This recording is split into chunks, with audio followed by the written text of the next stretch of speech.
ลี่ยมอยู่คืนกลับมาโล่งๆยิงลูกนี้ติดบล็อกจะเอาแฮนด์บอลรู้สึกไม่ได้ว่าอะไรอีกครั้งหนึ่งแต่ว่า2ยังเก็บได้เติมแล้วครับอียองเปิดเรียดโดนสกัดไว้ได้ก่อนครับโดยโมเรโนเริ่มเป็นทีของเกาหลีใต้บ้างแต่ว่าจังหวะนี้จับบอลไม่ดีเองครับมุซงมินจะโดนโต้แล้วครอสเวล่าให้ชิชาริโต้เจอลายุนขึ้นมา3คนครับ3 ต่อ 3ลายุนดึงจังหวะแล้วมาที่ครอสเวล่าเข้าซ้ายลองยิงปั่นโค้งโอ้โหเกือบไปเหมือนกันครับจังหวะซัด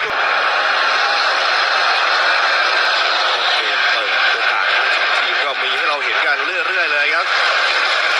เกาหลีใต้เองก็ต้องการประตูตีเสมอเม็กซิโกจังหวะโต้กลับก็ต้องการที่จะฝังในเกมนี้เลยครับบอลมาอยู่ที่จิงซองยงเปิดยาวเลยครับทิ้งมาอีกทีนึงโอ้โหแต่ว่าเปิดแรงกว่าเยอะเลยครับเข้ามือของโอชู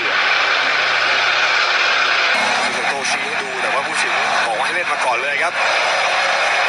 ของเม็กซิโก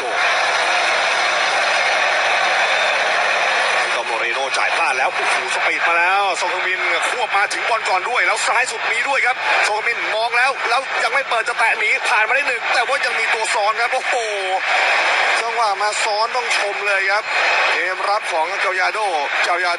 เปิดทิ้งขึ้นมาเข้าทางผู้เล่นเกาหลีใต้อีกครับเอาเลยครับยังหาช่องให้ไม่ได้วนย้อนหลังกลับมาเริ่มกันใหม่ครับจางฮยอนซูให้เกือบเป่าไปครับยังเก็บได้ที่ยอง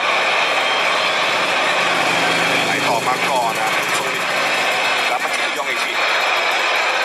ที่ซองยงโดนเตะผู้สินเอาไม่ฟาวครับโดนโต้แล้วจังหวะแบบนี้โอ้โหหนีมาเร็วจีเลยครับ3 ต่อ 2ขวามีซ้ายมีโรซาโนเลือกไกลโรซาโนมาที่ชิชาลิโต้ล็อกจังหวะนี้แล้วก็ยิงลูกนี้เรียบร้อยครับโอ้โห2 ประตูต่อ 0ครับจังหวะโต้